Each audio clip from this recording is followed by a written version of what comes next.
boa noite a todos do canal. Este fato aconteceu com a minha mãe, que se chama Malu. E aconteceu a partir da época que ela tinha 8 anos de idade.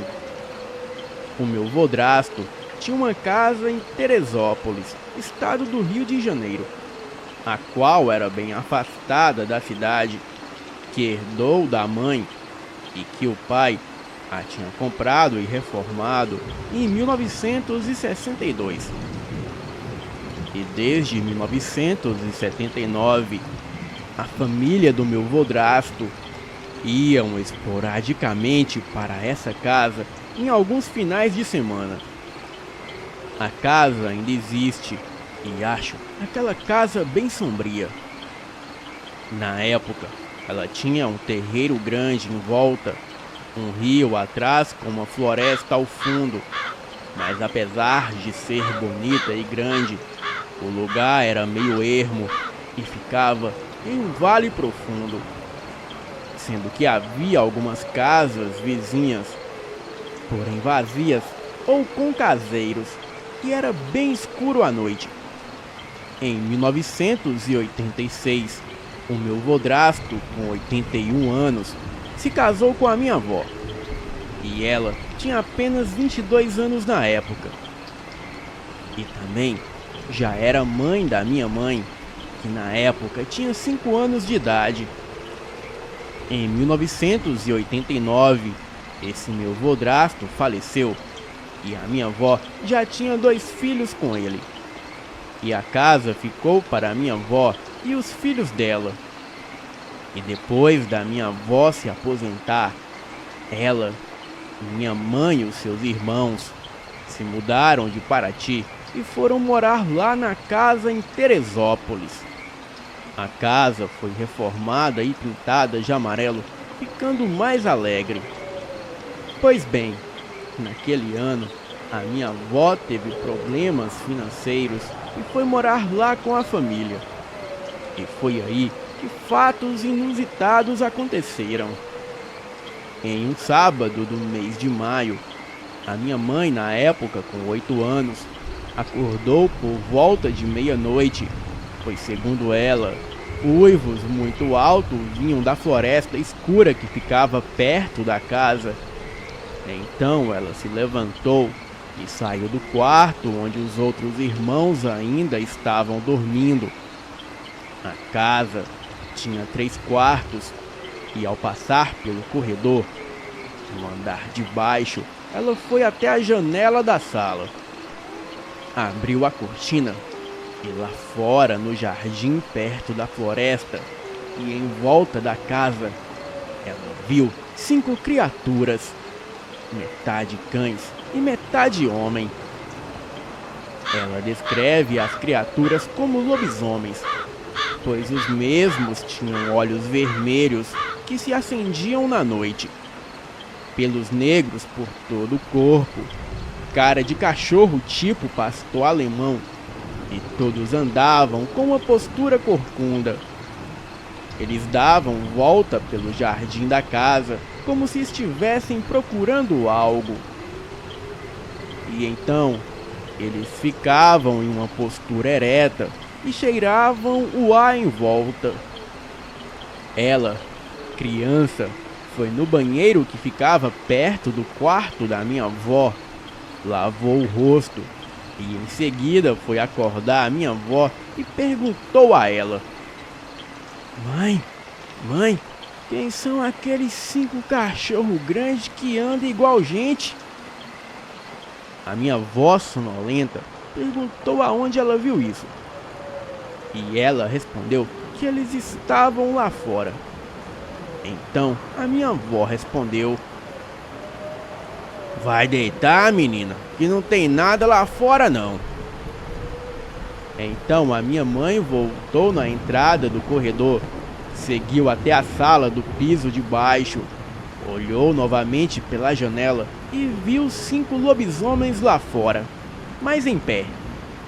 Eles estavam granindo entre si, como se conversassem.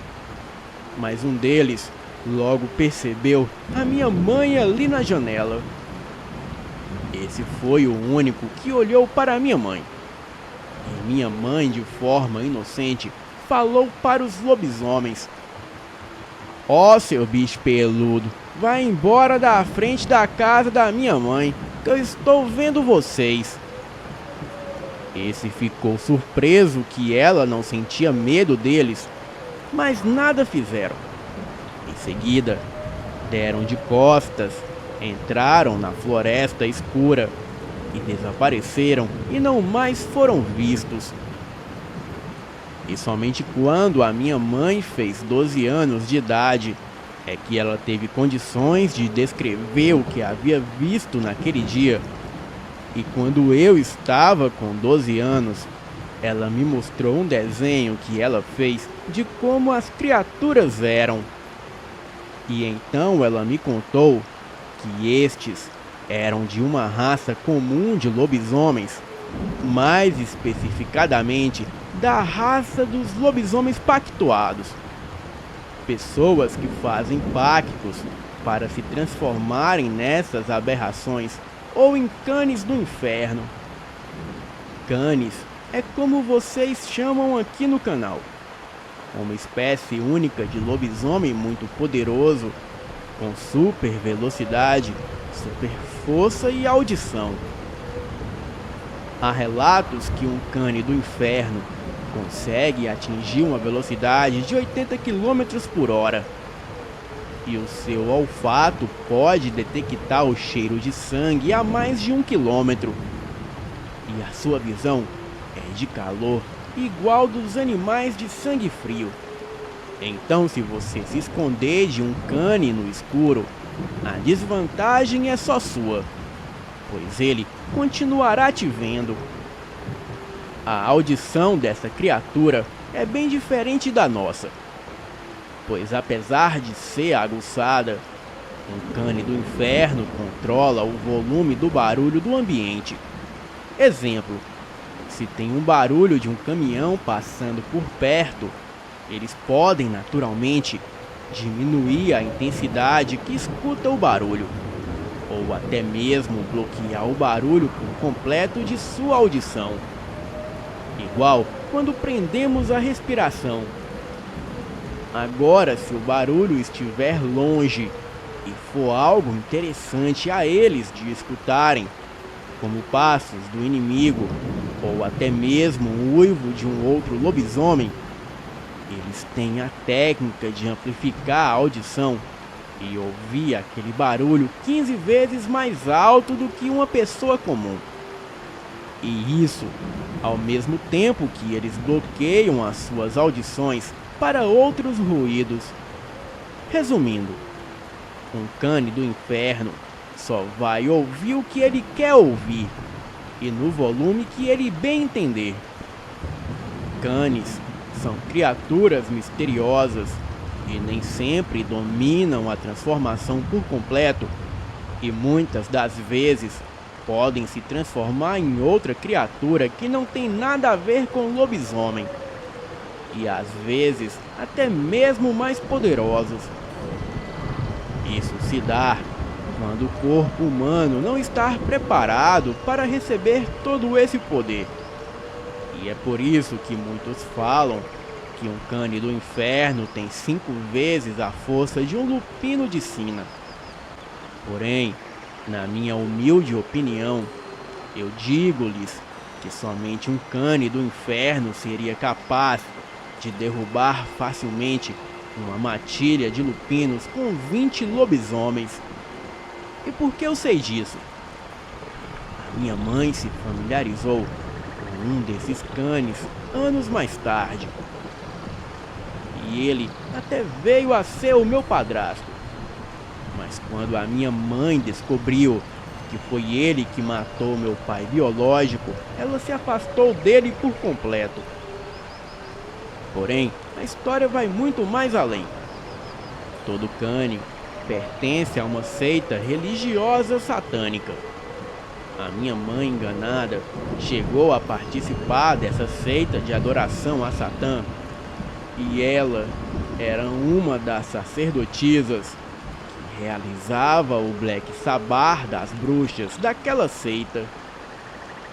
E quando se entra nessa seita, existe um juramento que um membro nunca pode fazer mal a outro membro, e sim tem o dever de protegê-lo.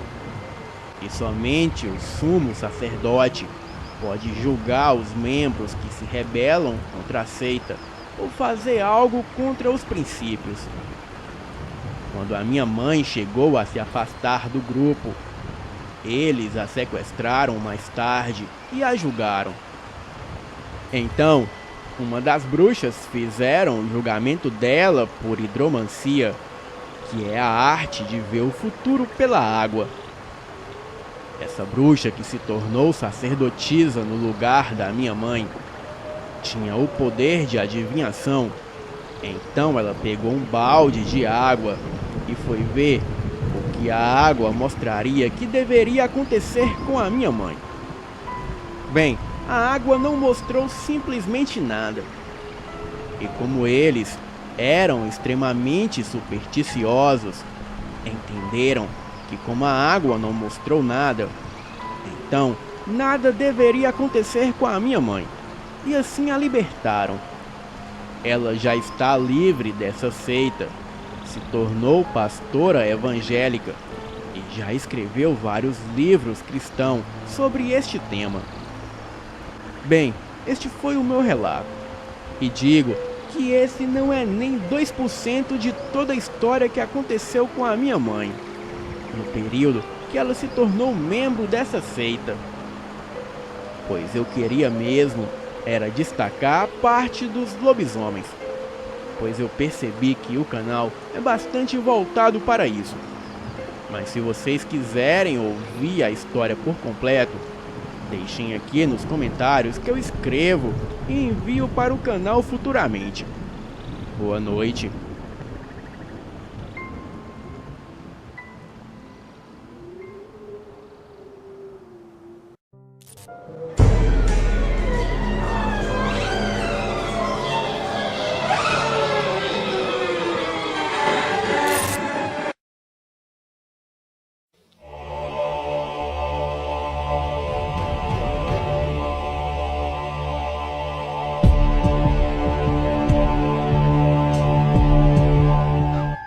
Boa noite, File. Eu me chamo Jon Snow, tenho 50 anos e na época desse acontecimento eu morava em Quito, no Equador, e hoje eu moro em São Paulo, no Brasil. O fato que eu vou contar aqui me deixou à beira da sanidade mental toda vez que me lembro. Em 1997, eu tinha 24 anos e fazia parte das Forças Armadas Equatorianas.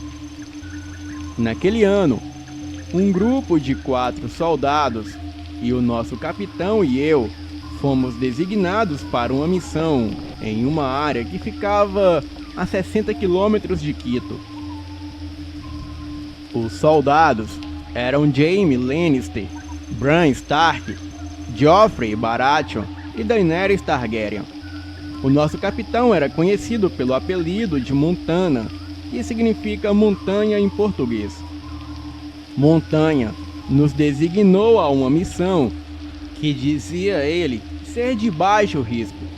Nós deveríamos investigar o que ocorria na fazenda Ambato, pois as autoridades locais haviam relatado um ser desconhecido que estava agindo na Floresta Nublada.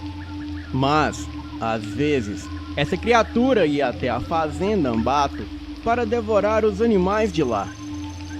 O capitão nos designou para essa missão porque éramos os melhores.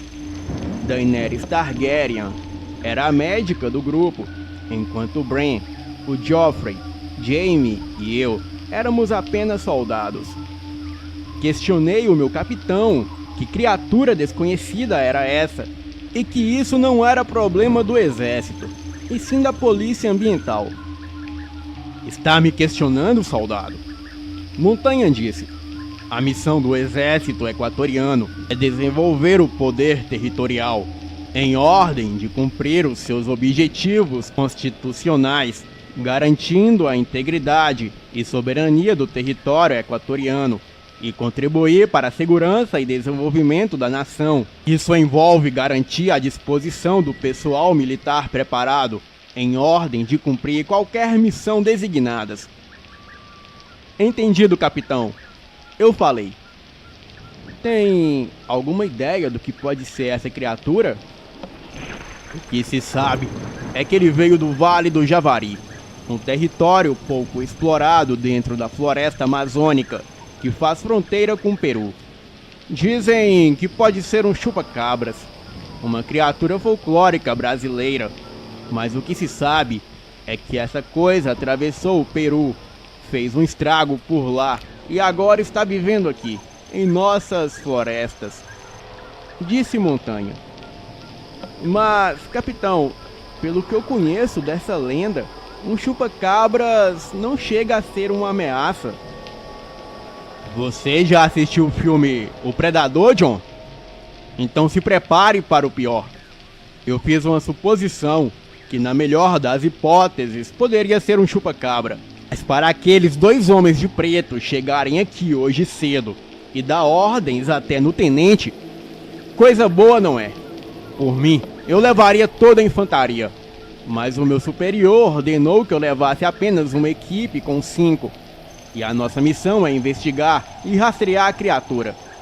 E só abriremos fogo em último caso, e essa é uma missão confidencial. Nada do que presenciarmos poderá ser relatado para ninguém além do tenente, disse o capitão. Preparamos armas, remédios e todos os nossos equipamentos para a missão na selva. Equipamos o nosso carro, um Unimog 4x4, e partimos para a fazenda. A fazenda fica no final de uma estrada de terra, numa aldeia rural. Circundando a fazenda é só florestas, que fazem parte da área da Floresta Nublada, a segunda maior floresta da América do Sul, perdendo apenas para a selva amazônica. A casa da fazenda não é muito grande, apenas o terreno ao redor da casa que é enorme. Na frente da fazenda há um gramado aberto com algumas pequenas árvores aqui e ali, bem como algumas partes mais altas e outras mais baixas. Não é totalmente plano, mas é um lindo lugar e também tem um rio que passa próximo. E depois de 1 quilômetro, o campo termina e começa a floresta. Passamos a primeira noite na casa da fazenda. Os moradores da mesma haviam desaparecido, assim como todos do povoado. Provavelmente alguma coisa os fez fugirem. Então, fizemos algumas buscas e tudo que encontramos foram algumas cápsulas de balas e pegadas de pessoas na floresta e também algumas pegadas desconhecidas. Naquela tarde, enquanto o grupo fumava e contavam histórias em volta de uma fogueira, Jamie e eu resolvemos fazer um tour pela área.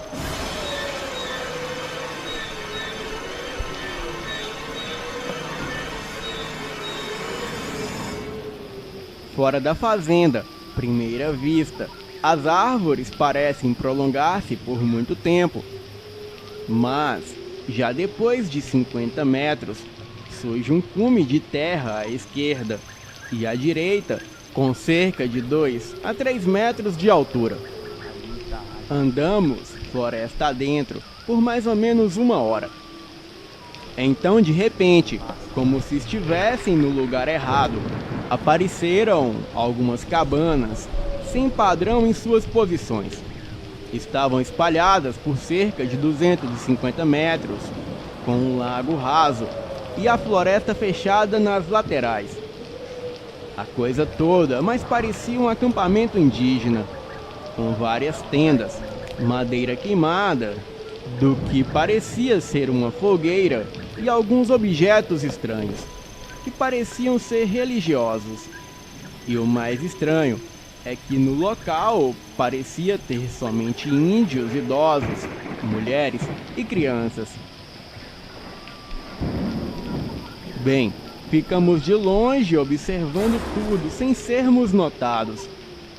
À primeira vista, pensamos que poderia ser apenas um acampamento cigano isolado, ou até mesmo indígena, ou algo assim. Mas quando nós aproximamos escondidos e olhamos pelas lunetas, lá dentro, a maioria das tendas estavam quase vazias, mas tinham roupas, camas e cobertores. Eu lembro-me de ter pensado que era assustador, mas logo encontramos ali em volta do acampamento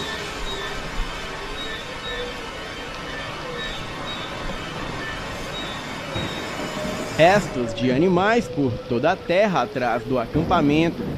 Eram carcaças de animais dilacerados e ficamos realmente assustados. À medida que nós investigávamos, nos descuidamos de esconder a nossa presença, pois quando chegamos ali, avistamos apenas algumas poucas pessoas. Mas agora não víamos mais ninguém. Era como se os velhos, as mulheres e as crianças do acampamento tivessem nos visto escondidos. Estava próximo das 18 horas, mas tudo foi se tornando escuro muito rápido. Estávamos na floresta atrás do acampamento indígena, mas para voltarmos à fazenda, tínhamos que passar novamente pelo acampamento. E quando voltei a minha visão para o acampamento, eu fiquei paralisado de medo. Uma idosa passou muito rápido e entrou em uma das barracas, porém, ela passou correndo de quatro como se fosse um animal. Eu nem perguntei ao meu amigo James se ele viu aquilo, e tudo o que eu queria era correr daquele lugar. Então, demos a volta por trás do acampamento, e mais um pouco estaríamos longe dali. Precisávamos voltar à fazenda e reportar isso aos demais.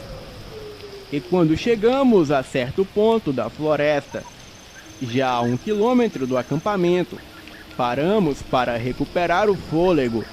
E foi quando perguntei ao James se ele viu aquela cena bizarra da velha correndo como um bicho, e ele disse que não. O que ele viu foi muito pior. Ele disse que olhou para cima de uma árvore e viu um homem estranho lá em cima. O homem era moreno, estava sem camisa e os seus olhos pareciam negros e sem vida. E rapidamente ele voltou à visão em outra árvore, e ali também havia outro homem da mesma forma. E foi aí que ele percebeu que haviam vários homens nas árvores, um em cada árvore, e todos ali imóveis, olhando para nós e nos cercando. Isso me deixou arrepiado, mas logo tive a impressão de que estávamos sendo observados. Então, logo fomos embora, e quando chegamos na estradinha de terra que levava à fazenda, vimos um homem alto encapuzado, com roupas escuras, caminhando em nossa direção a cerca de 80 a 100 metros de distância, com o que parecia ser um rifle empunhado em suas mãos. Apontamos as nossas armas para ele e paramos para interrogá-lo e perguntar sobre tudo o que estava acontecendo por ali. Ele disse que é um morador local e uma criatura humanoide parecida com um lagarto havia aparecido e estava matando todos da região, principalmente os índios. Perguntei a ele se era um chupa-cabras. Ele deu uma gargalhada e disse: "Vocês, hombres, não está no Brasil, mas essa coisa veio de lá. Matou meu povo e agora está matando os índios. O bicho é como um camaleão. Ele se camufla até ficar invisível. É maior que um homem e sua aparência é de um lagarto que anda igual gente. Me e meus homens não fomos capazes de matá-lo. mas quando vi, ele tinha a pele amarronzada, a cara de um lagarto, mas usava máscara. Possuía longas tranças na cabeça, e apesar das enormes garras que saem de suas manos, ele matou mil homens com uma espécie de lança que era capaz de cortar até mesmo os nossos rifles. Disse o homem. Perguntamos o seu nome e ele disse que se chamava Tyrion.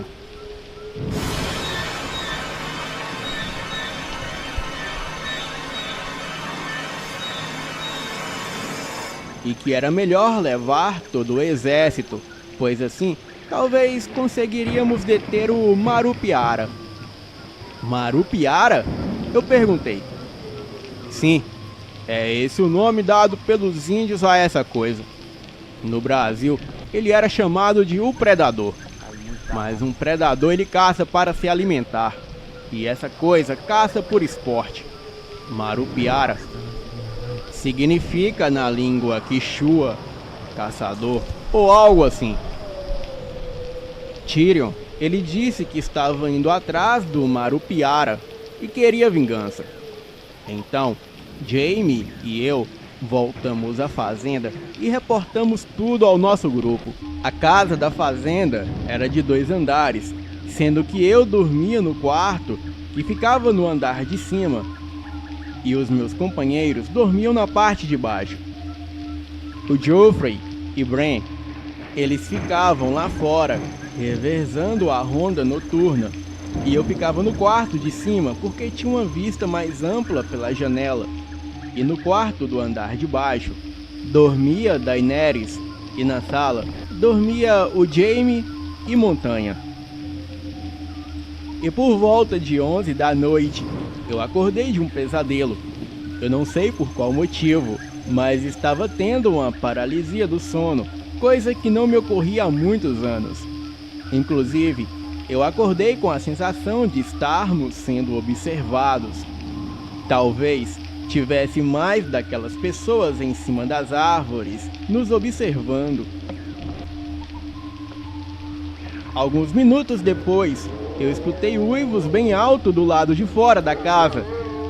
Eu desci pelas escadas até o andar de baixo, e assim que cheguei lá, Jaime e Montanha já posicionavam os seus rifles pela janela. O Joffrey e Bran, eles estavam na guarita lá fora e se comunicavam com nós pelo rádio. Eu fui até a janela e o que vimos foi algo de gelar a espinha.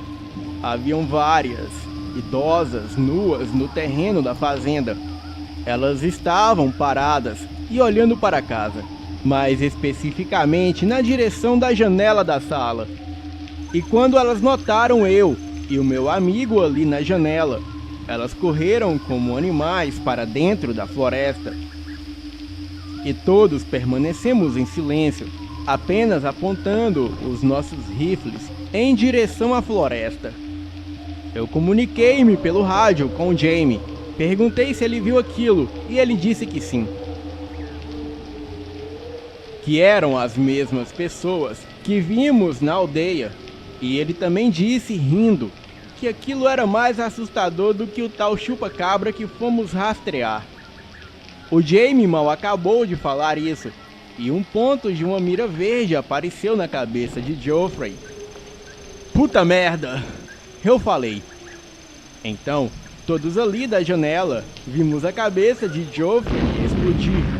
O Jaime pulou da guarita segurando seu rifle. Todos nós pegamos as nossas armas e saímos da casa, procurando o que quer que fosse aquilo que matou o nosso companheiro. Não havia eletricidade no local, mas a lua cheia e as lanternas dos nossos rifles clareavam tudo à nossa volta. Jaime saiu feito um louco mata adentro, atirando em algo que não víamos. Montanha pediu que ele esperasse, mas ele desobedeceu uma ordem direta do nosso capitão. Então Montanha pediu que assumíssemos os nossos postos e ficássemos todos atentos. Joffrey estava morto, Bran e Daenerys estavam comigo, escondidos dentro do celeiro, e vigiando tudo à nossa volta. Montanha estava no alpendre da fazenda, escondido atrás de uma coluna de cimento. Então, escutamos vários tiros e os gritos do Jamie vindo de dentro da mata, e tudo ficou em silêncio novamente. Mantemos as nossas posições até que poucos minutos depois, algo invisível foi saindo da mata e se mostrando. Era a tal criatura lagarto. Aquilo era enorme, usava um cabelo tipo dread, os seus pés eram grandes. Aquilo tinha longas garras nas mãos, que mais pareciam armas. Ele segurava uma lança que escorria sangue, e provavelmente o de Jamie. Montanha correu atirando na direção da criatura, mas por incrível que pareça, sabíamos que não estávamos lidando com nada desse mundo, pois aquilo lançou uma de suas garras pontudas e prateadas que atravessou o corpo de Montanha. Montanha conseguiu atirar e atingir a coisa, pois um líquido verde escorria daquele monstro. Aproveitei o momento que a criatura se aproximava do corpo do meu capitão, caído ao chão. Eu posicionei o meu rifle para atirar, mas logo escutamos um tiro na nossa direção. Eu olhei no susto para a direção do atirador, e ali, com o rifle em punhos, estava aquele homem estranho que encontramos mais cedo, o Tyrion. Ele acertou a criatura de raspão na cabeça e disse: "Hijo de puta!" Tyrion se preparava para atirar novamente. Então eu vi a criatura apontando seu pulso com os punhos fechados para Tyrion. E olhando mais atentamente, eu pude ver uma arma em seu punho, provavelmente a mesma que matou Joffrey. Uma luz verde estava no meio da testa de Tyrion, mas Montanha, que pensamos que estava morto, ele segurou a perna da criatura e o puxou, derrubando no chão.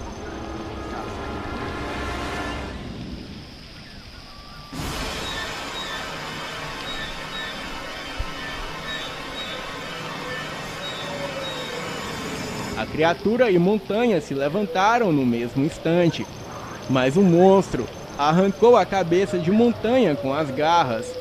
Mas antes disso, Montanha conseguiu sacar a sua faca e cravar na barriga do monstro. Aquilo deu um grito horripilante que me dá calafrio só de pensar. Então, mais um tiro ecoou, acertando as costas da criatura, e aquilo caiu imediatamente, mas ainda assim se rastejava e urrava em direção à mata.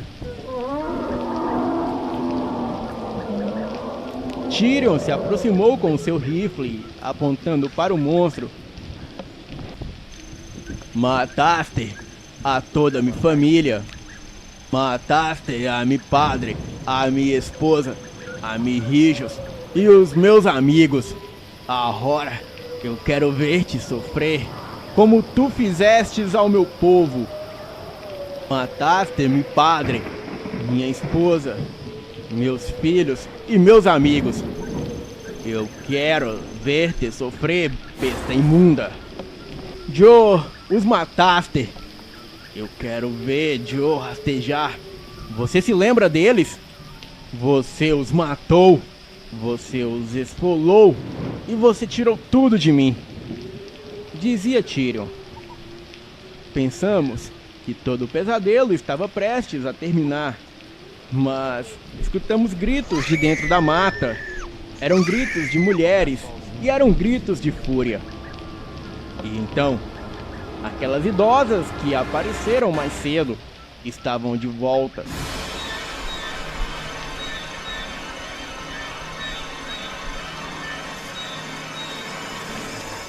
E como animais, elas partiram para cima de Tyrion. Ele conseguiu acertar um tiro na cabeça de uma delas, fazendo assim os pedaços voarem para todos os lados. Então as outras, se não me engano, eram 4, Elas ficaram como um animal quadrúpede, olharam para a lua. Seus olhos foram ficando vermelhos, enquanto pelos cresciam em todo o corpo das mulheres. E ainda, elas olhando para a lua, o rosto delas foram se esticando, o nariz foi indo à frente e se tornando um focinho. E das suas bocas saíam longas presas, enquanto o resto do corpo delas se transmutavam e revelavam uma sinistra criatura, que no Equador conhecemos como hombre lobo, mas no Brasil é conhecido como lobisomem. Elas foram para cima de Tyrion para o atacar, mas a criatura que eles chamavam de Marupiara, aquilo deu um urro em direção dos lobisomens, então eles pararam. Foram até o Marupiara, o pegaram e o levaram para dentro da mata, até desaparecerem, e todo o silêncio da noite voltou novamente. Corremos até o Tyrion, o pegamos e o levamos para dentro da casa da fazenda. 3 dos nossos companheiros haviam morrido, e agora era somente eu, Daenerys, o Bran e o Tyrion. Claro que o Tyrion não era um dos nossos.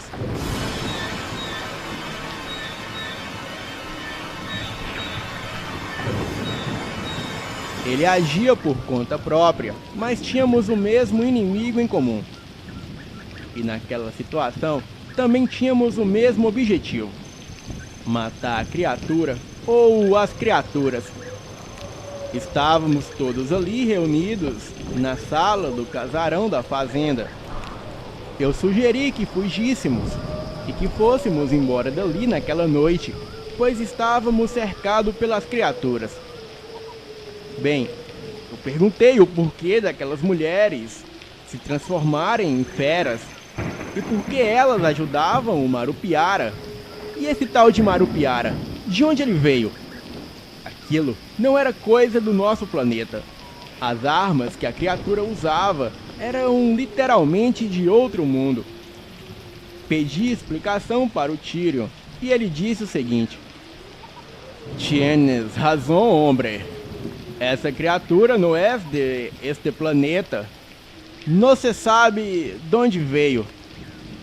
Mas, pero há rumores de que Marupiara e outros como ele vieram do Brasil e de um estado chamado Pará, de onde se levou a cabo a Operação Prato. Naquele dia, 5 de dezembro de 1977, o capitão da aeronáutica, Holanda Lima, tinha mais uma reunião com o brigadeiro Potássio Lopes de Oliveira, comandante do 1º Comando Aéreo Regional de Belém. E pela primeira vez desde que começaram a investigar a suposta aparição de discos voadores na região do Pará, o capitão Holanda, ele teria que relatar tudo aos seus superiores. O capitão Holanda e o sargento João Flávio Costa, eles tinham avistado, poucos dias antes, um troço enorme, de cerca de 100 metros de comprimento, sobrevoando o rio Guajará-Mirim. O objeto no formato de uma bola de futebol americano, grande e pontuda. Ele tinha sido fotografado, filmado pelos militares, e não havia mais dúvidas que era um objeto voador não identificado. E no interior dele, supostamente, havia uma criatura extraterrestre.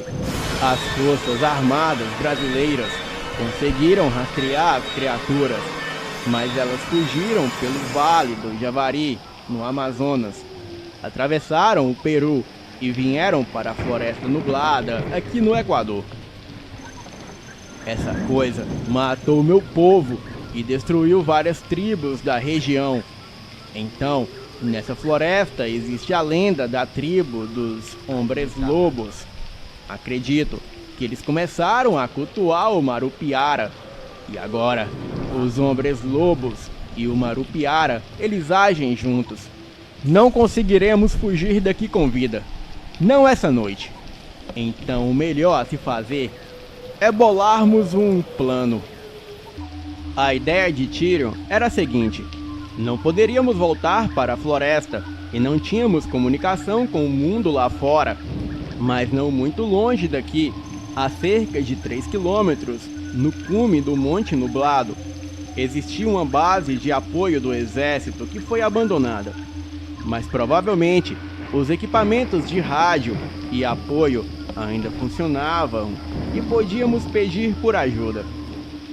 Deveríamos pegar todos os nossos armamentos e seguir naquela noite, pois como o Marupiara estava ferido, a tribo dos Abigiras, o povo indígena daquela região, estavam cuidando dele, pois os cultuavam como um deus, já que, segundo a lenda, ele veio do espaço. Então, preparamos todos os nossos armamentos e suprimentos e partimos para a montanha, onde existia a base militar do apoio do exército. Era aproximadamente meia-noite.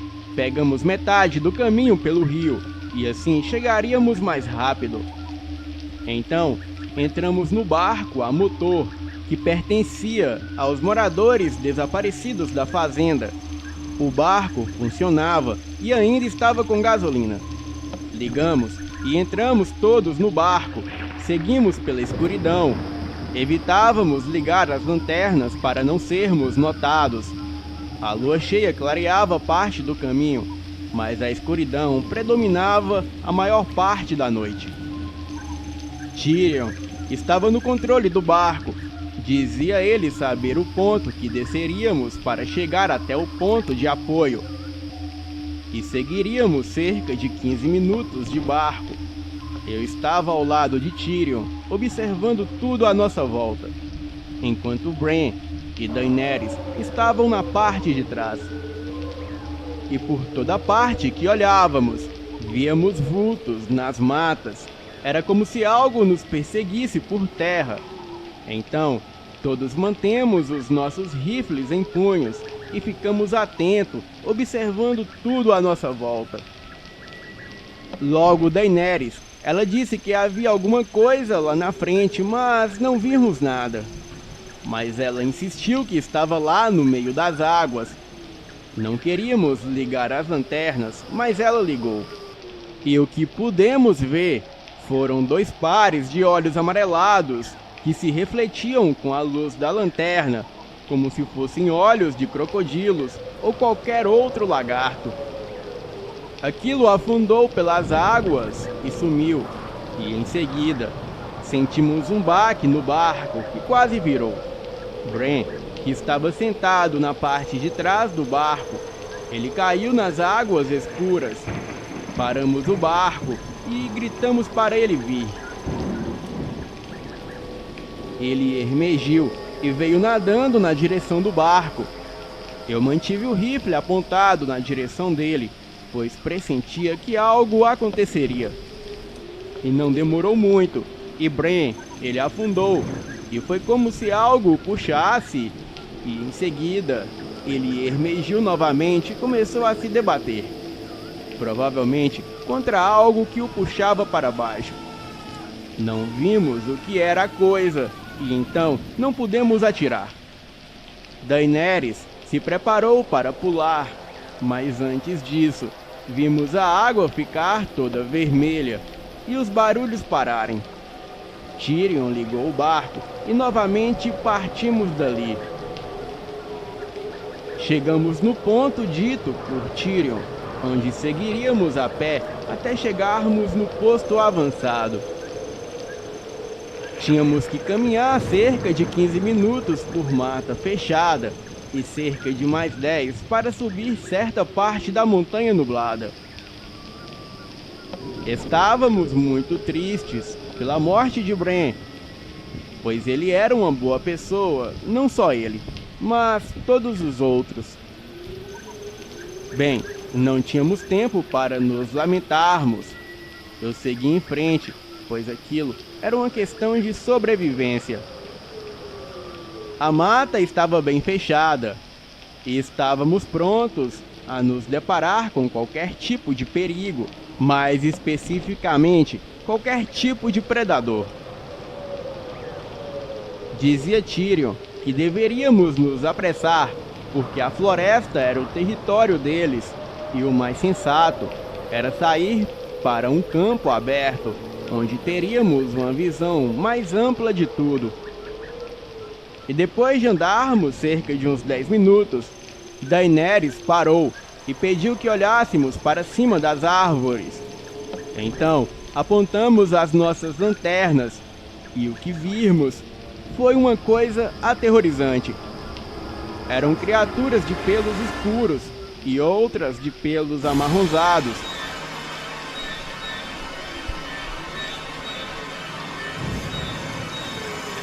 Pareciam uma onça gigante com corpo de homem, mas com longos braços, pés humanos, e as pernas pareciam dobradas para trás na parte dos joelhos. A cabeça lembrava um cachorro da raça pastor alemão.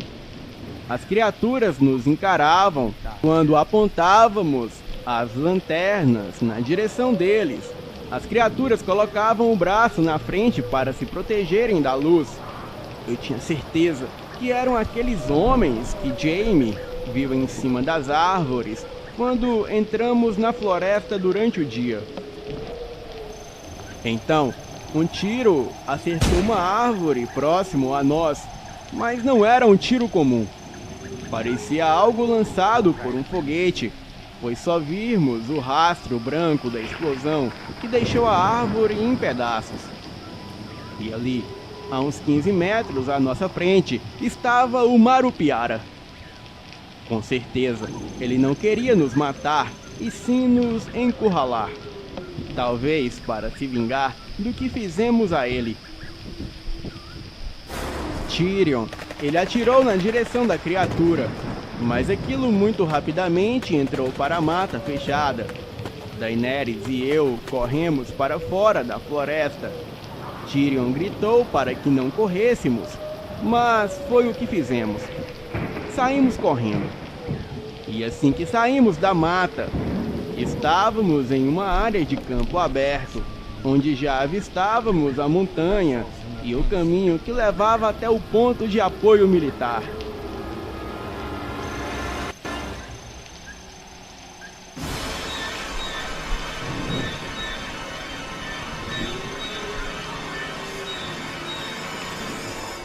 Perdemos Tyrion de vista. Corremos pelo campo aberto, subimos pelo caminho estreito da montanha e chegamos no ponto de apoio. A porta estava emperrada, então tivemos que forçar para abrir. Porém, não havia ninguém no local. Tudo estava empoeirado, mas havia muito armamento pesado, inclusive granadas. O rádio chiava, mas depois de alguns ajustes, conseguimos comunicar com a base de apoio. Nos identificamos como militares do exército e solicitamos reforços. A pessoa que nos atendeu do outro lado da linha, ela disse que aquela era uma área de grande risco e não era uma operação militar simples. Então, eu relatei tudo o que aconteceu e a pessoa do outro lado da linha, que se identificou como Oberyn Martell, ele não demonstrou nenhuma surpresa, apenas pediu que esperássemos o resgate e que não saíssemos dali, pois o resgate chegaria de helicóptero em 2 horas. Nós nos armamos com as melhores armas, trancamos a porta daquele ponto de apoio e aguardávamos até o resgate chegar. E ainda não havia nem sinal do Tyrion. Bem, havíamos escutado alguns tiros na floresta. Provavelmente era Tyrion, mas não pudemos fazer nada além de correr. E afinal, ele nem era militar. Lógico que temos a obrigação de proteger os civis, mas não quando o civil se põe em perigo.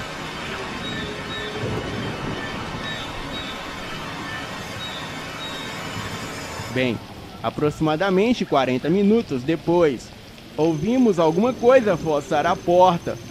Então Daenerys e eu apontamos as armas na direção da porta. Escutamos a voz de Tyrion perguntando se havia alguém ali. Então, aliviados, abrimos a porta para ele. Ele disse que a criatura se recupera muito rápido dos ferimentos, mas o havia atingido. Porém, novamente a criatura foi salva pelos hombres lobos em cima das árvores. E isso deu tempo para ele correr e chegar ali no ponto de apoio.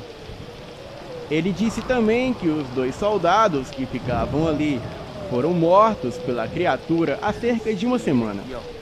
Então, seríamos presas fáceis ali, e o melhor a se fazer era usar todo aquele armamento para destruir a criatura.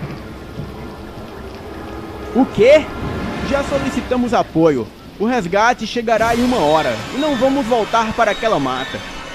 Eu disse. Vocês solicitaram apoio? Estávamos tão próximos de acabar com aquela coisa. Vocês 2 são uns covardes. O monstro matou seus companheiros e vocês não farão nada. Os covardes não devem sobreviver. Ainda mais quem deixa os companheiros para trás. Disse Tyrion. Em seguida, ele me deu vários tiros com a metralhadora no peito. Eu caí e fingi estar morto. Porém, o colete que eu usava salvou a minha vida. Em seguida, ele mandou Daenerys largar todas as armas e ela, chorando, fez tudo o que ele pediu. Ele mandou ela se algemar e em seguida saiu com ela para fora daquele lugar. Ele a levava até o campo aberto, pouco abaixo de onde estávamos. E lá, ele gritou pela criatura. E minutos depois, aquilo saiu do mato, seguido por alguns hombres lobos. E Tyrion, ele jogou Daenerys ao chão na direção do Marupiara. A criatura pegou Daenerys pelo pescoço e com aquela cara asquerosa, ele fazia um ruído estranho na direção do rosto de Daenerys. E assim que Tyrion apontou o rifle para atirar no Marupiara, parecia que o monstro já sabia, pois rapidamente um tiro foi lançado do ombro da criatura, que destruiu o braço de Tyrion com o rifle e tudo mais. O tiro foi como uma explosão branca, e pareceu que cicatrizou o braço de Tyrion no mesmo momento que o atingiu, deixando apenas o toco do ombro.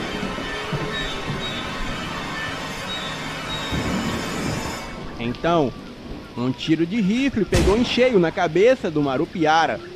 Eles não haviam notado a minha falta, mas eu, ali detrás de uma pedra, eu consegui mirar e acertar em cheio a cabeça da criatura.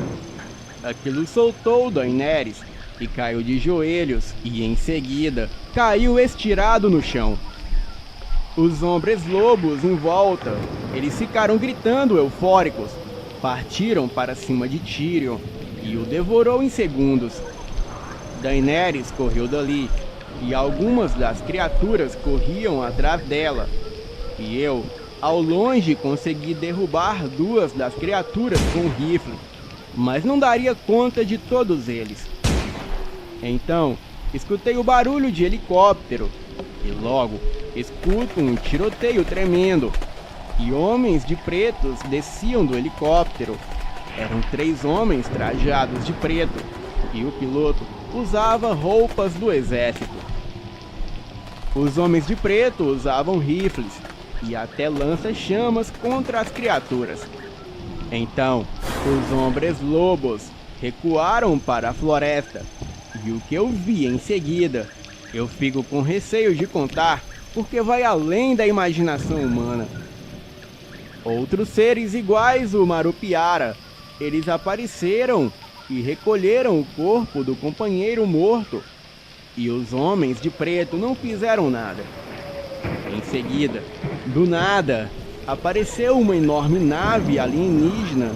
Isso mesmo, a mesma estava camuflada ali próximo.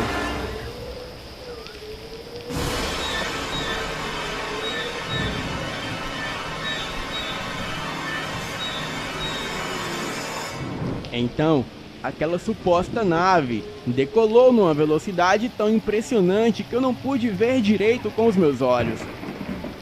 Daenerys e eu fomos resgatados, e os homens de preto nos fizeram inúmeras perguntas. Eu fui preso sem saber o motivo.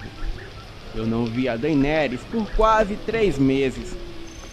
Bem, fiquei preso até receber uma proposta de um homem que provavelmente era o superior daqueles homens de preto. A proposta era que eu me juntasse à organização. Bem, eu não posso falar o nome verdadeiro, mas aqui no canal vocês conhecem como Discovery. Aquela era a minha única forma de sobrevivência, então aceitei.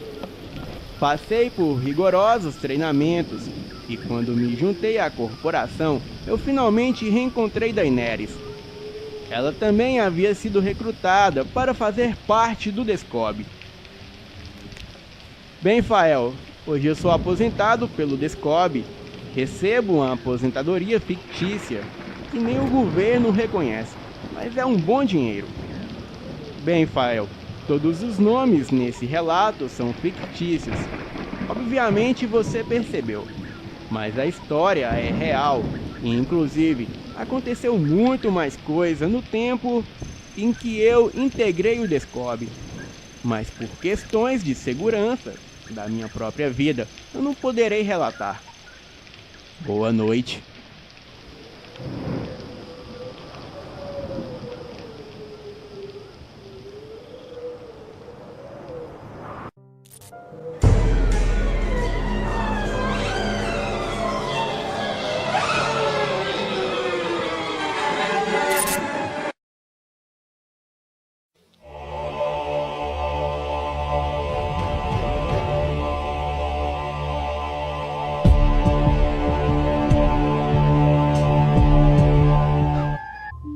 Olá, Fael, boa noite.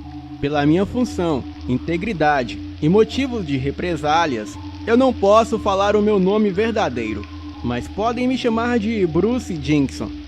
Alguns vão conhecer e outros não. Eu sou um ex-sargento aposentado do CMA, o Comando Militar da Amazônia, que é um dos comandos militares do Brasil com sede na cidade de Manaus. É o comando da área que compreende os estados do Acre, Amazonas, Rondônia e Roraima, e também envolve a 12ª Região Militar. Eu tenho 81 anos e por isso eu estou escrevendo por carta. Bem, desculpe a minha caligrafia, pois eu não tenho tanto entendimento em tecnologias como computadores e celulares. A tecnologia do meu tempo era bem diferente da atual. Bem, atualmente eu moro em um sítio na cidade de Ravenna, em Minas Gerais, e mesmo a cidade sendo muito próximo a Belo Horizonte, aqui é interior brabo. Não pega nenhuma operadora de celular e muito menos tem internet. Mas sempre que eu vou na casa do meu neto, em Belo Horizonte, ele me mostra os seus vídeos, pois eu me identifico muito com algumas histórias. Digo isso pelas histórias que eu vivi e que não são mentiras. Bem, eu vi em alguns comentários nos seus vídeos pessoas julgando as histórias e dizendo ser invenção. Mas uma coisa eu digo a essas pessoas: se você não nasceu no Amazonas e não conhece a selva, o seu único direito é de ficar calado. Bem, desculpe o meu jeito rude, mas como ex-militar, eu tenho essa personalidade. A selva amazônica é um lugar onde o filho chora e o pai não vê. Porque até mesmo jornalistas que se arriscam em fazer reportagens sobre as coisas que acontecem por lá, eles desaparecem sem deixar rastros, e por isso é raro a mídia divulgar as coisas. Eu estive assistindo seus últimos relatos e me lembrei de algo parecido que ocorreu comigo em uma operação do CMA na selva amazônica.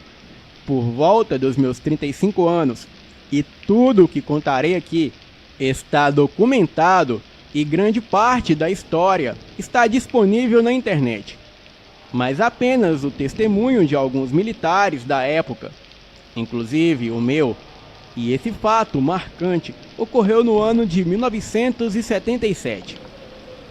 Em novembro daquele ano, eu estava de férias, então aproveitei para curtir com a minha família. A minha esposa Elisa, a minha filha Sara, com 5 anos na época, e eu. Pegamos um voo de Manaus até Belém, no Pará, e lá ficamos na casa do meu irmão, que se chama Chimba. E naquele final de semana, iríamos até a praia do Cururu, que fica em Santarém, no Pará. Naquela época, a praia do Cururu era conhecida como a praia mais bela do Brasil. E lógico que eu fiquei muito curioso em conhecê-la. Mas para irmos de Belém até Santarém, onde ficava a praia, tínhamos que pegar a Transamazônica, que seriam quase 24 horas para chegar. E o trajeto ainda incluía balsa para atravessar o rio. Então eu desisti, pois eu conheço a Transamazônica e andar por ali naquela época era para poucos. Nessa situação, me contentei em conhecer apenas a Praia do Farol, que fica aqui mesmo em Belém. Foi tudo muito tranquilo. O meu irmão morava a 20 minutos da praia e na maioria das vezes ele não podia ir devido ao trabalho. Então, íamos somente a minha esposa, a minha filha e eu. Chegamos na praia no sábado de manhã e voltamos ao entardecer. Foi um dia perfeito e eu, exausto, eu só queria dormir. Então eu tomei um banho, relaxei um pouco no sofá ouvindo rádio, pois as TVs nos anos 70 era um luxo na época. Bem, eu estava quase pegando no sono e me surpreendi com fortes batidas na porta. O meu irmão foi atender. Então, eu dali no sofá, eu falei na brincadeira: "Olha, se for pra mim eu não estou." E pouco tempo depois, o meu irmão volta com uma cara de assustado e ele fala: "É pra você mesmo." Eu me levantei, olhei para o homem à minha frente e não o reconheci. Mas eu sabia que ele era de alto escalão, e esse foi mais ou menos o nosso diálogo. "Eu falo com o sargento do CMA de Manaus?" "Primeiro se apresente. Quem é o senhor?" Eu perguntei. "Eu sou o oficial Holanda, da Força Aérea Brasileira."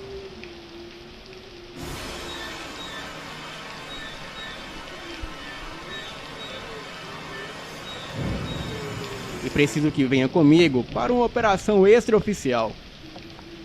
"Está louco, homem? Sabe com quem está falando?" "Eu sei exatamente com quem estou falando. Estamos sendo atacados pelo espaço aéreo e não sabemos do que se trata, mas precisamos de uma equipe em terra e você é o mais qualificado. Você pode vir comigo, ou recusar e ser preso junto com a sua família por violar o seu dever constitucional de defender a pátria." Eu percebi que lá fora estavam outros oficiais. Então, para não pôr a minha família em risco, até porque o Brasil vivia a ditadura militar, eu decidi ir com o oficial Holanda. Entramos no carro e partimos para a base militar, onde me seria explicado tudo o que estava ocorrendo. E assim que cheguei, havia uma equipe da Força Aérea, e uma das comandantes da operação pediu que eu sentasse e começou a dizer: "A Força Aérea Brasileira desenvolveu na Amazônia uma operação sigilosa ligada a OVNIs, e pelos incríveis resultados alcançados, a denominamos de Operação Prato. Talvez essa operação seja um dos mais extraordinários feitos mundiais na área da investigação ufológica, e solicitamos a sua presença na ativa. Estamos sob ataque?" Perguntei. "Acho que sim." Ela respondeu: "Ao Algumas pessoas passaram a afirmar que tinham sido atacadas pelas luzes e todas foram levadas para hospitais, onde constatou-se queimaduras de segundo grau. E estes ataques passaram a ser chamados pelos moradores de chupa-chupa.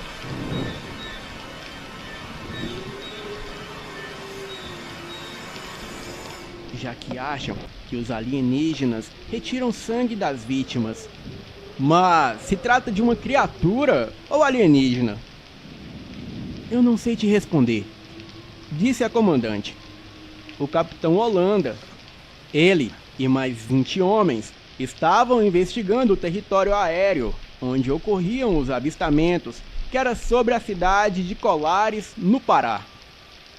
E quanto a mim, eu teria que fazer uma investigação por terra dentro da selva amazônica, mais precisamente no Vale do Javari, onde só de falar nesse local já me sobe um calafrio. Aquilo era muito surreal para que eu acreditasse, mas o capitão Holanda, ele me mostrou vídeos confidenciais, como gigantescas naves realizando movimentos impossíveis até mesmo para aviões. E seria a nave-mãe que recolhia outras bem menores. Ali, naquele local, quem viveu na época sabe que havia uma base militar em Colares e a área estava cercada e restrita por vários quilômetros, onde somente oficiais das forças armadas e soldados eles tinham acesso, e era comum homens de preto entrarem e saírem quando bem entendiam. Eram homens estranhos, pois trajavam roupas social preta, mesmo naquele calor escaldante de Colares. Os homens eram quase albinos e também usavam o chapéu preto. Para você que está escutando e duvida dessa história, a matéria foi divulgada pela BBC anos depois e está disponível na internet. É só pesquisarem sobre a Operação Prato. Mas deixarei o link da matéria aqui na descrição desse vídeo. Voltando ao relato. Eu voltei para Manaus, reuni uma equipe com os 5 melhores desbravadores do pelotão, entre eles um médico chamado Silva, 2 atiradores, um chamado Oliveira e o outro Santos, que afinal também era o nosso motorista, e um guia florestal chamado Braga, e eu como capitão da equipe. Iríamos entrar na selva e seguir até o Vale do Javari, onde só de se chegar já seria uma missão difícil. Ainda mais naquela época, com tribos canibais que nunca tiveram contato com o homem. Bem, mas era ali, a suposta localização onde uma nave alienígena havia se instalado. Outro desafio era chegar antes dos americanos, que de forma ilegal haviam invadido o território brasileiro atrás dessa suposta nave.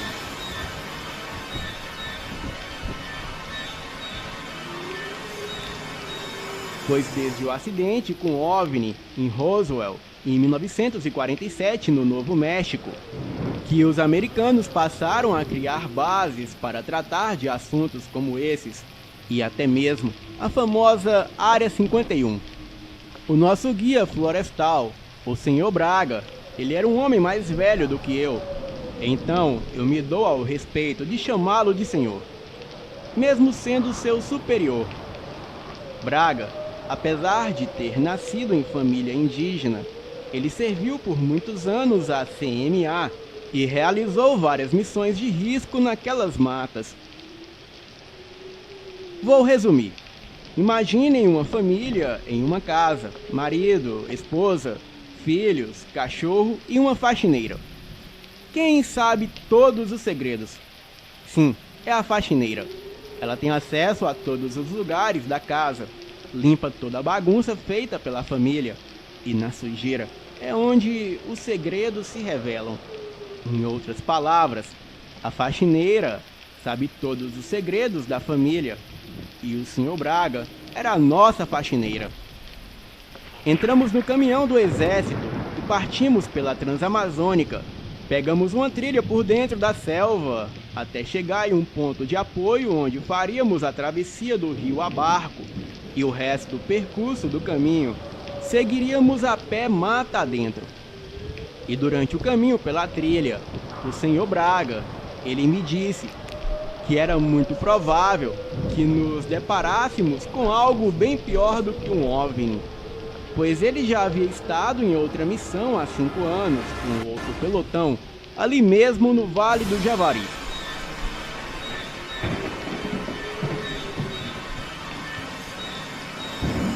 Então, dizia o Sr. Braga, eu fui chamado para uma missão extraoficial da BIS, o Batalhão de Infantaria da Selva. O chamado foi devido ao desaparecimento de uma tribo local e mais de 200 índios desapareceram sem deixarem rastros. Não haviam sinais de luta ou ataques, nada. Eles também não haviam se mudado, pois nada havia sido levado da aldeia. Eu fui chamado para a missão porque eu sou conhecedor das matas, sou índio, falo tupi, tupi-guarani, ticuna, guarani kaiowá, chavante, pano e anonami. E segundo a lenda local contada por outras tribos dos arredores, a criatura responsável pelo desaparecimento de mais de 200 índios, ela se chama Taú. Taú é o nome de um espírito maligno na mitologia guarani. E embora Taú não seja visto como o diabo, ele é visto nas crenças cristãs. E ele, às vezes, era chamado de espírito do mal. E como tal, ele pode ser a personificação do próprio mal. Taú foi como um nêmesis de Angatupiri pelo deus supremo da mitologia guarani, Tupã, e foi deixado com a humanidade na Terra. Esse é o ponto de vista indígena. Eu fui o único do grupo que consegui retornar, pois como estava desarmado, eu não representei risco para a criatura. Mas todos os arquivos confidenciais sobre tal criatura foram baseados na minha descrição e experiência que eu tive com o monstro.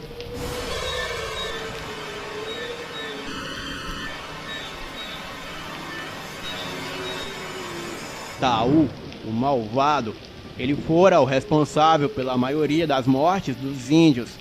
Ele odeia e despreza todo tipo de vida humana e caça por esporte. A sua origem é desconhecida e a própria BIS queria destruí-lo, mas só conseguiram causar grandes danos físicos.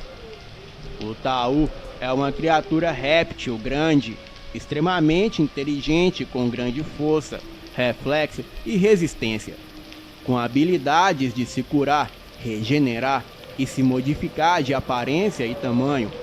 Ele também fica mais forte e rápido quando come algo que sangra. E para se ter uma ideia, ele tem uma capacidade regenerativa surpreendente. O Taú foi visto se movendo com o seu corpo 87% destruído e apodrecido. O engraçado é que seu capitão usou uma foto de um animal morto em decomposição, dizendo que talvez o Taú tivesse sobrevivido e estava se regenerando, embora ninguém saiba dizer com certeza o que aconteceu. Mas até onde eu fiquei sabendo é que o cadáver foi achado na fronteira do vale entre Brasil e Peru e foi confiscado e levado pelas Forças Armadas peruanas, e nunca mais foi falado sobre onde estava o ser. Até que pouco tempo depois chegaram os russos e soltaram a criatura novamente no Vale do Javari, pois queriam rastrear e estudar a criatura, mas a criatura sumiu, assim como todo o batalhão russo. Então, a famosa ex-KGB, ela nomeou a criatura réptil de SCP-682.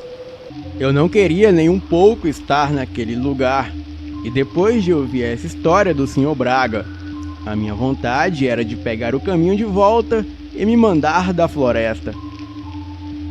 Silva, o nosso médico, de alguma forma percebeu a minha inquietação. Então, Ele cantou uma música americana que me fez rir naquele momento, pois o seu inglês era péssimo. Então, eu acendi um cigarro e entramos no barco e fomos rio adentro, até o ponto de apoio dentro da floresta. Eram por volta de 2 da tarde e levaríamos no mínimo 5 dias para chegar até o local no vale, onde supostamente estava a dita nave. Chegamos próximo ao local, paramos o barco e seguimos mata adentro até o ponto de apoio. Não tivemos nenhum imprevisto, além dos animais da selva, o que já era previsto. Então chegamos no ponto de apoio, usamos o rádio para comunicar com a base e passamos aquela noite ali na base. Era meio que um tipo de escotilha, pois a entrada ficava camuflada e a parte principal era subterrânea, mas a antena de comunicação ficava discretamente no ponto mais alto. De certa forma, nos sentimos seguros ali na base, mas não por muito tempo. Acredito que por volta das 23 horas, todos já estavam deitados em seus sacos de dormir e começamos a escutar um barulho como se fosse de uma turbina, o que era impossível ali no meio da selva fechada e quase que totalmente isolada. Pegamos as armas e saímos lá fora. Eu vi uma das coisas mais impressionantes da minha vida. Era um enorme OVNI em forma de bumerangue. Ele estava parado quase acima de nós e era no mínimo umas 20 vezes maior que um Boeing. Ele estava na altura das nuvens, eu não sei ao certo, mas de uma hora para outra, aquilo desapareceu como se simplesmente ficasse invisível. O OVNI, ele emitia uma luz ofuscante como a lua cheia, e de repente,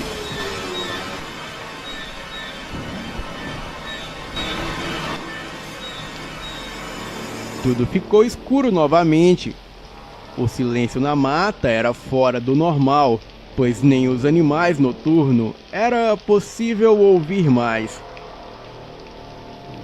Eu lembro do soldado Santos dizer que iria embora assim que o sol nascesse. E por nada nesse mundo ele continuaria com a missão. Então, tudo que me lembro daquela noite foi de um zumbido, quando parece que uma bomba estoura do seu lado e danifica o seu tímpano. Isso, seguido de uma luz como de um flash de uma câmera. E a luz e o zumbido eram contínuos. Então, eu senti uma forte dor de cabeça e ânsia de vômito, até que desmaiei.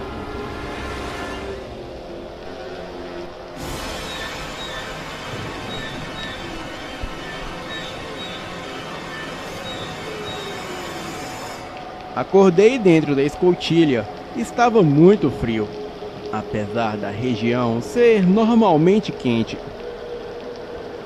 O Sr. Braga estava caído a poucos metros de mim. Ele estava bem, só estava dormindo, assim como eu. Saímos rapidamente lá fora e o que vimos foi uma verdadeira cena de filme de terror.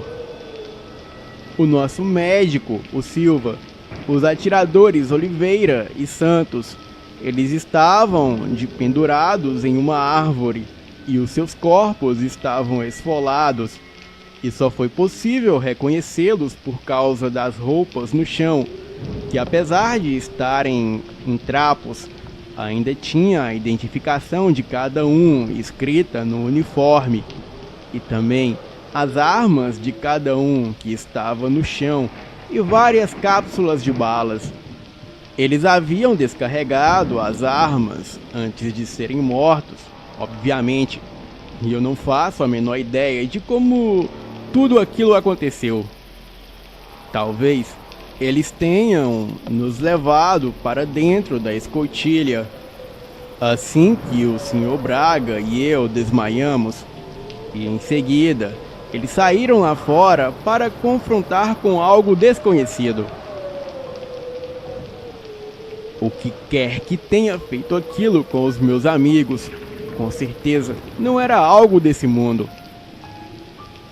Não sabíamos o que fazer, o medo nos dominava e, mesmo armados, nos sentíamos inúteis. Não podíamos pedir reforços pelo rádio, pois além de ser uma operação extraoficial, o resgate levaria mais tempo do que nós irmos embora dali. E também, informar que abandonaríamos a missão estava fora de cogitação. O Sr. Braga, ele sugeriu que fôssemos até uma aldeia que não ficava muito longe dali. A aldeia do povo Banauá ficava a cerca de 3 quilômetros. Então, como era por volta das 7 da manhã, partimos rapidamente. Foi uma longa caminhada pela mata, e como tínhamos que abrir trilha e fazer alguns caminhos, isso nos atrasava, mas logo que chegamos em uma trilha, nos demos conta que estávamos no caminho certo. E cerca de menos de 1 quilômetro da tribo, fomos abordados e rendidos por 5 índios dessa tribo. O Sr. Braga, ele conseguiu comunicar com eles e explicou toda a situação. Eles recolheram as nossas armas e nos levaram para a aldeia. E ali viviam cerca de 100 índios. A maioria eram jovens e mulheres. E o interessante desse povo é que as mulheres também são guerreiras, conhecidas como as Amazonas, nome que faz referência à selva. O povo Banauá já sabiam das luzes que apareciam no céu, mas insistiam em dizer que era o espírito maligno chamado Taú, aquele que foi expulso do céu por Tupã. Bem, eu não tinha tempo para bobagem, mas me sentia mais seguro ali do que sozinho na mata. Naquela época, os índios eram muito inocentes, acreditavam em tudo. Eu pedi a eles as nossas armas e disse que não usaríamos contra eles. E sem questionar, eles nos entregaram as armas. Porém, jamais faríamos nada de ruim àquele povo. Até porque tínhamos o mesmo inimigo em comum. Os índios contavam que mais de 50 pessoas da sua tribo foram mortos pelo espírito mau que veio do céu e agora habitava a floresta. Mas alguns guerreiros iriam em busca de ajuda em uma outra tribo que ficava a cerca de 10 quilômetros dali. Disseram que eram inimigos no passado, mas depois dos primeiros ataques, eles se uniram para enfrentar o Taú. 3 índios fortes partiriam pela manhã até essa tribo e nós deveríamos os acompanhar. Então, passamos aquele dia ali. Comemos alguns peixes com um tempero exótico e tomamos um tipo de bebida feito com frutas e ervas. O gosto era muito parecido com o suco de babosa da Forever, que eu tomo atualmente. E durante a noite, comemos tapioca recheada com peixe e assada na fogueira, e também mandioca cozida. Estávamos à beira da fogueira, enquanto os índios dançavam e faziam um ritual de proteção, eu não sei dizer. Mas eu só sei que ouvimos muitos relatos sobre essa criatura que daria para escrever um livro. Mais tarde, pegamos no sono e por volta das 5 da manhã, acordamos para seguir caminhada em busca de reforços nessa outra tal tribo.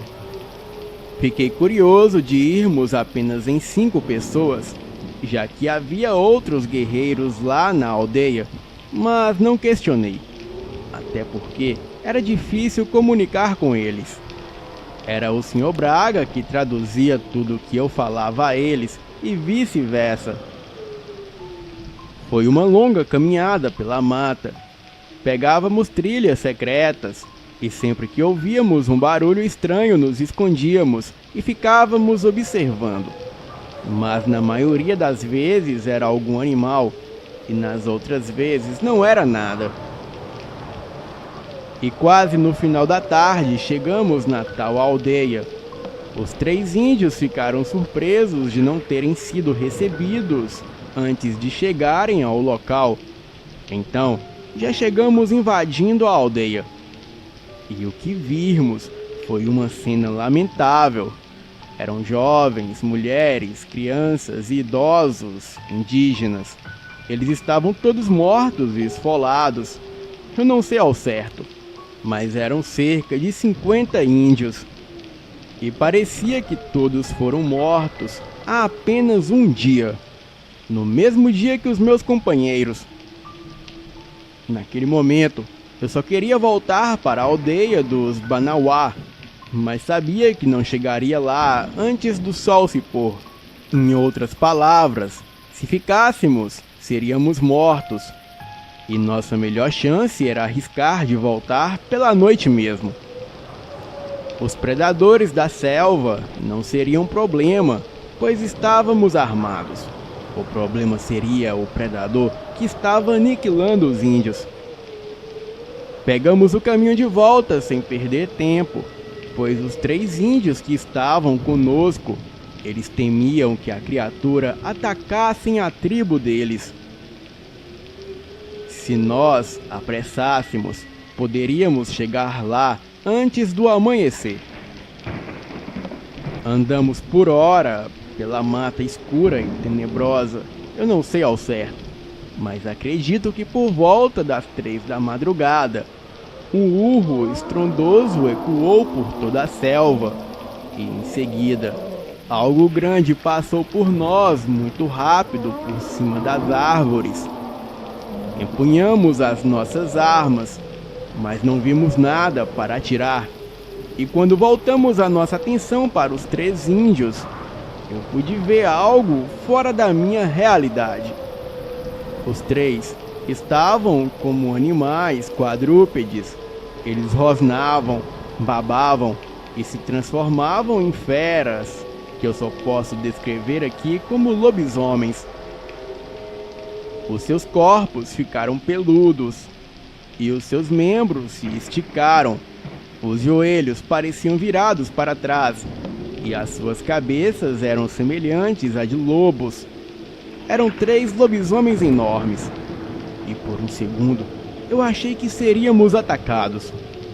Então, apontei a arma para eles, mas eles passaram muito rápido por nós e seguiram na direção da criatura que passou sobre as árvores.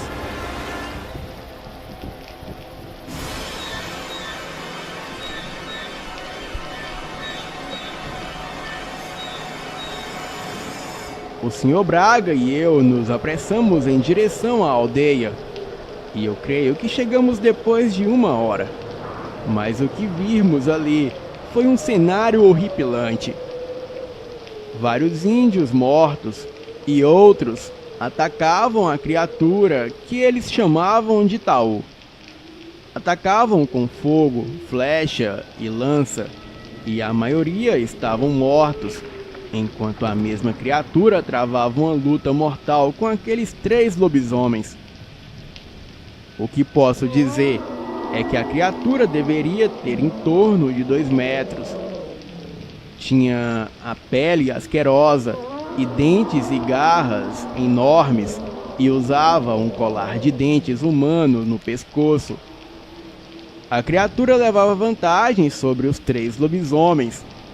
E apesar das feras serem rápidas, o alien os pegava e os arremessavam longe. Então, em uma oportunidade única, eu dei um tiro certeiro com a minha Magnum, bem no meio da cabeça da coisa. Aquilo parou por um tempo, cambaleou e caiu em seguida. Os 3 lobisomens, mesmo feridos, Eles aproveitaram e desmembraram a coisa, dando um fim definitivo naquilo. O povo Banauá, eles comemoraram o fim do pesadelo e, em troca, eles nos escoltaram na manhã seguinte, em segurança, até onde estava o nosso barco, e assim pudemos voltar em segurança até a trilha onde estava o caminhão. Seguimos pela Transamazônica até a cidade mais próxima, e de lá entramos em contato com o meu superior e retornamos para Manaus e relatamos tudo. A ordem era clara: não podíamos revelar nada do ocorrido. O Sr. Braga, ele saiu em outra missão com outro grupo, mas dessa vez ele não retornou. E até onde eu fiquei sabendo pelo meu superior, é que ele foi morto junto com todo o pelotão que o acompanhava, mas o que os atacaram, esfolaram todos como de costume. O capitão da Força Aérea de Manaus, Holanda, ele me revelou muitas coisas sigilosas, que pediu que eu nunca as revelasse. Mas em 1997, eu consegui convencer o capitão Holanda a conceder uma entrevista à BBC. E naquele ano, a mídia estava interessada em casos de OVNIs, pois em 1997 foi o ano que começaram os avistamentos do chupa-cabra. Então, a minha entrevista ficou adiada para um mês depois. E no dia da entrevista de Holanda, o coronel reformado, ele contou à BBC detalhes da operação e voltou a relatar os seus muitos avistamentos e admitiu que teve medo de ser abduzido e revelou que a investigação foi amplamente documentada e só de fotografias haviam mais de 500. Isso sem falar das 16 horas de filmagens e de um caderno de 2.000 páginas de relatórios. O caso repercutia muito e a minha esposa conseguiu me convencer a cancelar a minha entrevista com a BBC, e assim eu fiz. Porém, 2 meses depois de conceder a bombástica entrevista, o coronel Holanda ele tirou a própria vida, enforcando-se no quarto de casa com a corda do roupão. Houve quem especulasse que ele teria sido morto por revelar informações sigilosas e colocar a segurança nacional em risco. Bem, agradeço a minha esposa, pois se não fosse ela, o próximo a ser morto com certeza seria eu. Eu acredito que Holanda jamais faria isso, pois mesmo velho, as minhas pesquisas não param. E eu sei que outras 2 pessoas que tiveram o mesmo fim que Holanda, eles foram mortos pelo mesmo motivo de querer revelar informações sigilosas. E muitos vão se identificar com esses nomes: Chester Bennington do Linkin Park e Chris Cornell do Audioslave. Bem, eu não posso falar além disso, pois estaria colocando a segurança do narrador desse vídeo em risco. Então, investiguem por conta própria. Boa noite.